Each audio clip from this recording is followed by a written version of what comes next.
5, 4, 3, 2, 1. Coming up next on the Jeff Crilley Show, what happens if you have a full-service production company that specializes in fashion shows and you've got a pandemic? Well, in the case of my next guest, you get busier. I'll explain next.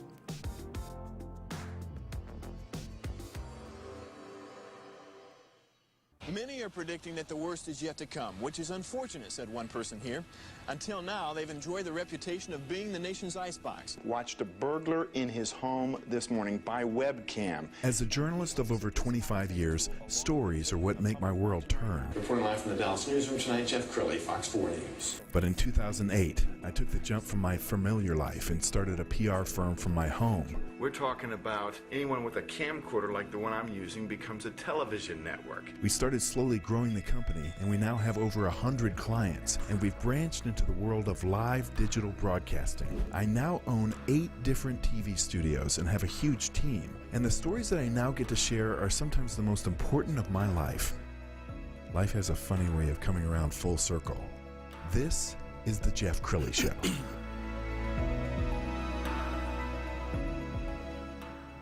Well, as we all know, COVID-19 has interrupted a lot of businesses. A lot of businesses have been forced to close. Other businesses have done better. Willie Johnson is the founder of J3 Productions, and he's my guest here on the Jeff Crilley Show. And thanks for coming on the show. Thanks for having me. Now, you specialize in fashion shows, and intuitively, I would think that your business would be off, but it actually got better. Yes, it was amazing. I'm not going to lie. It increased tremendously. A lot of people, you know, we went virtual. So a lot of people hit me up about doing virtual shows, virtual productions, and I was able to solidify the manpower to do it, and so it shot up. Tell us about your production company and how it was born. My production company, J3 Productions, is a full-service model management, model development company. I do male and female. I teach male and female runway. I produce fashion shows, and I always find the diamond in the rough, and I make he or she shine. It was founded. I've been in the business actually for over 30 years, but I started producing runway shows in 1998, and so it was one thing after the next. It just grew and grew and grew, and so finally back in 2018. Something was like, okay, you need to really decide what do you want to do, because I was always working and doing it on the side, and it was like, are you going to do this on the side for the rest of your life, or are you going to take it full circle? So with some help, I was able to actually just take it and grow it to that level, so it's been good. We've got a little clip that we pulled off of Facebook, and I want you to tell us what we're watching in this clip. This was an event that you did, was it last weekend? Yes, it was this Sunday, actually. Oh, okay. It was a virtual runway show, and that's the rehearsal, the dress rehearsal we were doing. It was for the Afrima Fashion Show, which is an amazing African fashion, music, and art event that they do. And so I was contracted to produce the show and cast the models, cast hair and makeup, and it was some amazing designers, S.L. Zinabor, Don Morphy, and Sai Sanko. They were the participating designers in the show, and so we recorded it, and it should be set to release in November. So it was a great time. That's good. And we've got mannequins in the front row. Is that? Yes, those are the mannequins that are in the front row. That's our audience. Yes. And you said you put celebrities' faces on there? Yes, they put celebrity photos on the chair. Love to do. My favorite events that I love to do are always fashion shows. I love producing fashion shows. It's something about the adrenaline, the energy that you get, even all of the hiccups, you know, like last minute changes, the process, just everything about it. I love it. Yeah. We've got some pictures that we want to show you of some of your models and your magazines. What are we looking at here? Those were some outtakes from Sunday's fashion show, and those were all bridal gowns by S.L. Zinabor. And so we got all the girls together to take photos and do some good BTS shots, and so it just turned into the most amazing photo. That's awesome. Yeah. And this one? I was recognized by Crave Magazine as Dallas's #1 wardrobe stylist. That is myself, and that's some of the work that I've done in the back, the cover that I styled for Crave Magazine, and also the 3 models that were in the magazine as well. And so that was me being recognized. That must have been quite an honor. No, it was an amazing honor, because Crave Magazine is a very well-known magazine, and so for them to give me that that honor, it was great. Yes. And we were talking before the show, and you told me that the reason you do this is based in scripture.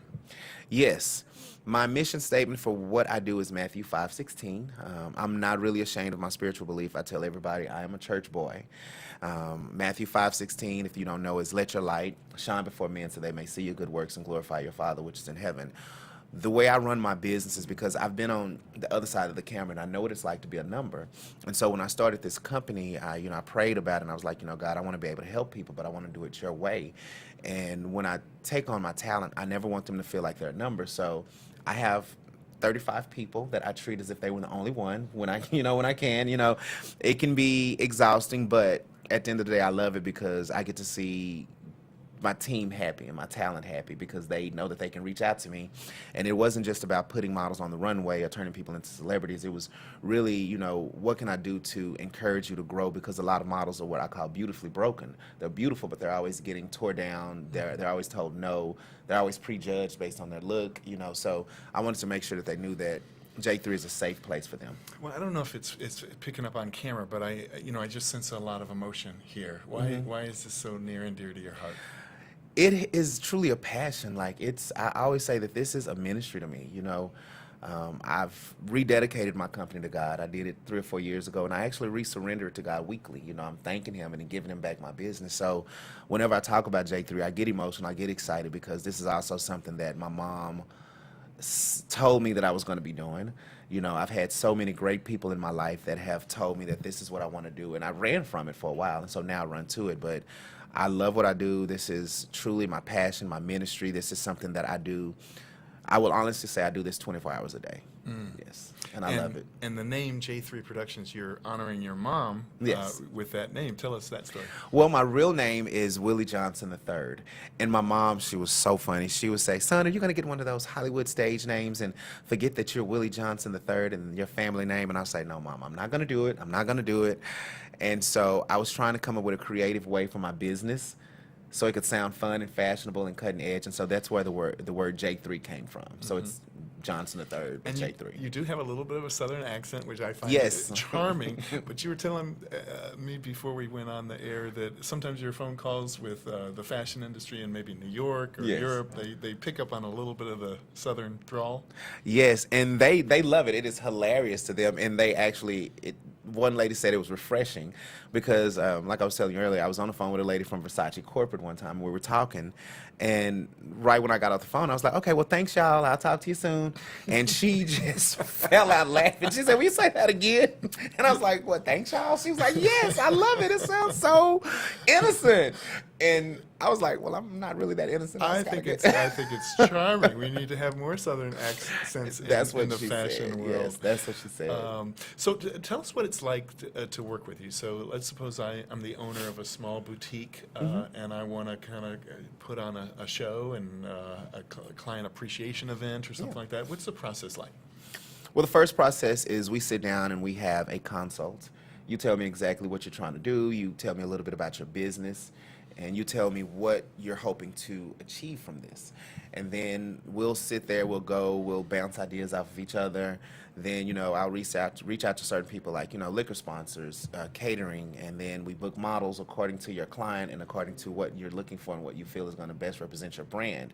And then I spend, time coming by the store. Sometimes I'll go by the boutique. I look at the type of people that shop in the store. I'll find out certain colors that you like. I listen to the music that you play in the store, and then I'll build the event around everything that I see. And then that's pretty much how it is. And then also working with me, if you are my client, I have a mantra called results only, no excuses. So I do everything in my power, and I will always give you every result that you ask me for. Because that's just, I don't believe in telling my clients no. We'll work it out. You have a really cool kind of laid-back energy, but it's a high-stress job. If you're in the middle of an event for an important client, the food's got to be right. How are you when you're on the job? I try to keep this same level of energy. I mean, now I will admit I do run a very tight ship. People that work with me and have worked under me, they'll say, well, Willie's nice, but he's not going to play a game with you. So I have I run a very strict ship. I do not, now my team, I don't micromanage them because everyone I bring on my team, I consider them all owners. So I make sure that they own everything I give them. Now, if they make a mistake, then that's when they have to answer to me. But for the most part, I keep it level-headed because, when you're the captain of the ship, if you start flipping out, then your whole crew is going to flip out. You never see a pilot flip out on when he's flying a plane. So I look at myself as the pilot. So I have to keep this level, of energy to keep everybody balanced. I love it. We're almost out of time, so just kind of final thoughts for the business owner who's watching this, like a boutique, a small retailer. Would it work with other types of businesses? Yes, absolutely. You can definitely do what I do with other types of businesses. If you are doing something with someone else, it's the same program. Sit down, get with your client, find out their needs, and execute and make everything perfect for them. Absolutely, absolutely. Yeah. Make sure your client is satisfied. Outstanding. Well, you have been an amazing guest. We're absolutely going to have you back again. Let's go ahead and put up some contact information. This is your Instagram. You're at Willie Johnson 3 or at J3 Productions.